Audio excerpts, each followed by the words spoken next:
কে রে ভাগ্নে কুড়ি থাকিস রে? তোকে সারাদিন উঠতেই পাওয়া যায় না। দর্শক বন্ধু কমেন্ট বক্সে লিখছে যে ভাগ্নে কুটি গেল, ভাগ্নে ভিডিও কোনো দেখিনি। তোর সাথে থাকলে আমার হবে বে। কিস্তির পর মোবাইল কিনছে, এখন কাম কাজ না করলে কিস্তি কেঙ্গ শুদ্ধ মো। ও কিস্তি দিলে মোবাইল কিনছু? তা তুই এখন কুটি কাম করছু? চিপসের ফ্যাক্টরি লাগছি, ও খেজুর তলা চিপসের ফ্যাক্টরি হলো ওটি লাগছি।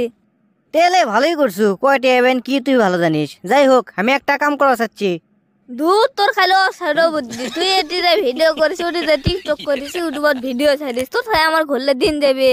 তুই একটি আর কাম করিস না, আর আমার কাম না করলে কাল কিস্তি দেওয়া যাবার লাই।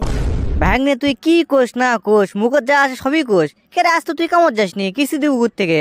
শোন, আজকে ওই বিকেলে পিকনিক খাওয়া চাচ্ছি, খাবো নাকি? না ভাই, পিকনিক খাওয়ার টেকা নাই, বড় মুখ করে কলেই হবার লাই, টেকা বার করা লিখবি।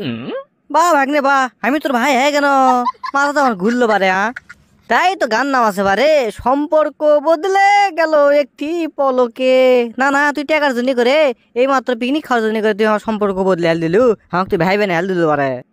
ওরে তো কথার কথা, খাজার বেঁচে লতা। ভাগ্নে শোন, ওই করছে, ওই পিকনিক খাতে কোনো প্রকার টাকা পয়সা দেওয়া লাগবে না, বুঝিস নি? খালি বাইর থেকে না চাউল দেবো, তাহলেই হবি। আর কিছু করা লাগবে না, চাউল দিয়ে চাউল ভাজা করে খিলাবো মাংস। চাউল ভাজা কি খাবি রে? গোস্ত দে খাওয়া, হাঁসের গোস্ত দে পাক করবো আমরা, বুঝিস নি? শোন, আজকে বিকেলে বেড়ে বেড়ে পুকুরের যে 3টা হাঁস ধর্ম, যদি একটা ওই রাজ হাঁস পাওয়া যায় তাহলে তার কপালই ফিরে গেল, মোস নাকি খাওয়া হবে। আর 150 কেটে ভিটে আছে, ওটার যে 10 কেজি পড়তে তুলবো, ওই পড়তে বেছে পেঁয়াজ রসুন আদা যা আছে সবকিছু কিনে নেওয়া হবে। আর কিছু টাকা যদি বাঁচে তাহলে মনে করে একটা ডিজে বক্স ভাড়া করলে আসা হবে, বুঝিস নি? খালি কম্বল আস দেবো, কম্বো। সল্টে জীবনে তো মেলা লাজ দেখনো রে, কম্বল আজ তো দেখিনি। তুই দেখ পুকুর থেকে, এটা তখন নতুন লাশ, পাও ধরে উপর করে হাত ধরে নিচে থুয়ে মাথা ঝাঁকানোর নামে হচ্ছে কম্বল লাশ। ভাই তুই লাইতিস নি, আমার ভয় লাগিছিল। হাত সব শামসু পাগলার, ওই তো একবার জানে একটাও মার মাটিত পড়বার লাগবে, আমার গাওয়াতে পড়বি। শামসু পাগলা যে মার দেয় বাবা, সেটা কোয়া লাগবি। খালি ওর হাতত কাঁচা বান্ডি থাকবি, খালি ছটা ছট খালি পাশাত দিবে বাড়ি। দূর বে, ভয় করিস কে? আমরা কি কাঁচা চোর নাকি? আমরা পাকা চোর। আমরা আমাদের পাড়ার থেকে ডাব চুরি করে খাই, একটা কেউ ধরাবার না, বুঝিস নি? কোনো চিন্তা করার লাগবে না তো। শামসু পাগলার আজকে 3 হাট আমি সরামো। তাহলে কি আজ পিকনিক খাওয়া হচ্ছে? হচ্ছে মানে তুই খালি বাড়ির থেকে 1 কেজি চাউল নিয়ে আয়। চাউলে 1 কেজি?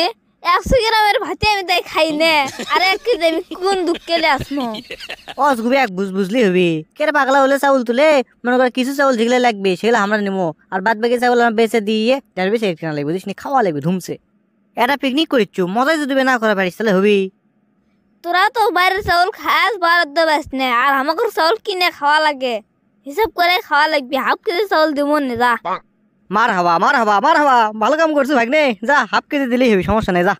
তা ভালো কথা, কি চাউল খাস তোরা? আমরা খাই তো কাটারি, আর যখনই পিকনিক খাচ্ছি সন্তানের দামি চাউলে দেওয়া লাগবে, ওই কন্ট্রোলের চাউল দেবো না। কি কোচ ভাগ্নে, কন্ট্রোল চাউল দেবো? এটা কোনো কথা? যে চাউল ওই গরুক দিলে গরু পর্যন্ত মুখ সরে দেয়। ভাই তুই লিবু, লিলে লে না লিলে না লে, আমাকে দেওয়ার পড়তে তোলা লাগবি, পড়তে তুলে আবার হাটত লেতে বেসা লাগবি। ঢেঁড়সের কাছে তো ধরাও যদি পড়ি তাহলে এক মারো মাটিত পড়বার লাগবে, আমার গাওয়াতে পড়বি। তোর তো আর কোনো কাম কাজ নাই, তুই চেয়ার ভাবে বসে থাকলে মানুষ হুকুম করবো তোর। তোর পড়তে তোলা আছে, তোর হাল ধরা আছে, তোর চাউল আনা আছে। তুই তো কোনোদিন পিকনিক খাবার আছে এক খড়ি চিড়ে দুটো করলো না, তুই উল্টা খাবো আর হুকুম করবো মানুষ। ভাগ্নে আস্তে করে মানে শুনলো রে। কে রে পাগলা, একজন মানে যদি বাই না তোলে, একটা কথা যদি না তোলে তাহলে কি হবি তুই ক? আমি হচ্ছে পরিচালনার দায়িত্বে আছি, বুঝিস নি? পিকনিক করতে কি কি লাগে না লাগে সব তো আমি জানি। তোর কাম হচ্ছে কাম করা। আর তো যাই হোক, আমি পড়তে তোর বারে ধরা বললো পরে টেকাতে ছাড়ালে আসিস। তুই তো টেকাতে দুজন আমাকে না ছাড়ালে আসিস, তাহলে আমার পিঠের ছাল তুলে ফুটবল খেলবি। না এখানে আমি বোঝা পারছি তোর হাত দুর্বল, তোর খালি চিন্তা ভাবনা হচ্ছে খালি ধরা বর্ম কখন তোকে এগুলো কামড় দেওয়া হবার লাই। ওই নয়ন চঞ্চল বিজয় ওরাই এগুলো কামড় পারদর্শী, অগরকে দিয়ে বাড়ানো লাগবি। শোন, গেল বা শীত আমরা পিকনিক করছো না, তুই তো পিকনিক খেলু না। ওই আমার চাষির থেকে একটা বড় দেখে একটা ওই দেশি মুরগি ধরে আনছো না, ধরে নিয়ে এসে দাওয়াত দিচ্ছ না তাক, বুঝছো? এবারে না হয় দাওয়াত দেবো মানে, শামসু দাওয়াত দেবো মানে, ওই হাঁস ধরার জন্য করে। আর পড়তে ওই ঢেঁড়স ওকে দাওয়াত দেবো মানে, দাওয়াত দেখিল মনে, যদি পরে ধরা পড়ি বা কিছু হয় তখন কমো যে তোরাও তো খাসু, কিচ্ছে শেষ ফুড়ে দিবি। মাথাত খালি শয়তানের বুদ্ধি, তোর সাথে থাকলে বড় মায়ের রবাল্লায় সারা বছরে মার খাওয়া লাগবি। তোর সাথে আমি থাকবো না, আমি কেন বাড়িত? তাহলে পিকনিক খেলু না? না পিকনিক খাম না, তোর সাথে খাইয়ে আমার লাভ নেই। তে যা তাহলে বাদ যা, তোকে আর পিকনিক খাওয়ার দরকার নাই। বাড়িতে যাচ্ছি তোর সাথে মিশে রে পেশাল পান্ন পারে এতক্ষণ আমার 100 ঘুম পারা হলো না তা জানিস কাল নাইট ডিউটি করছে সকত ঘুম ধরিচ্ছে বাইত কেন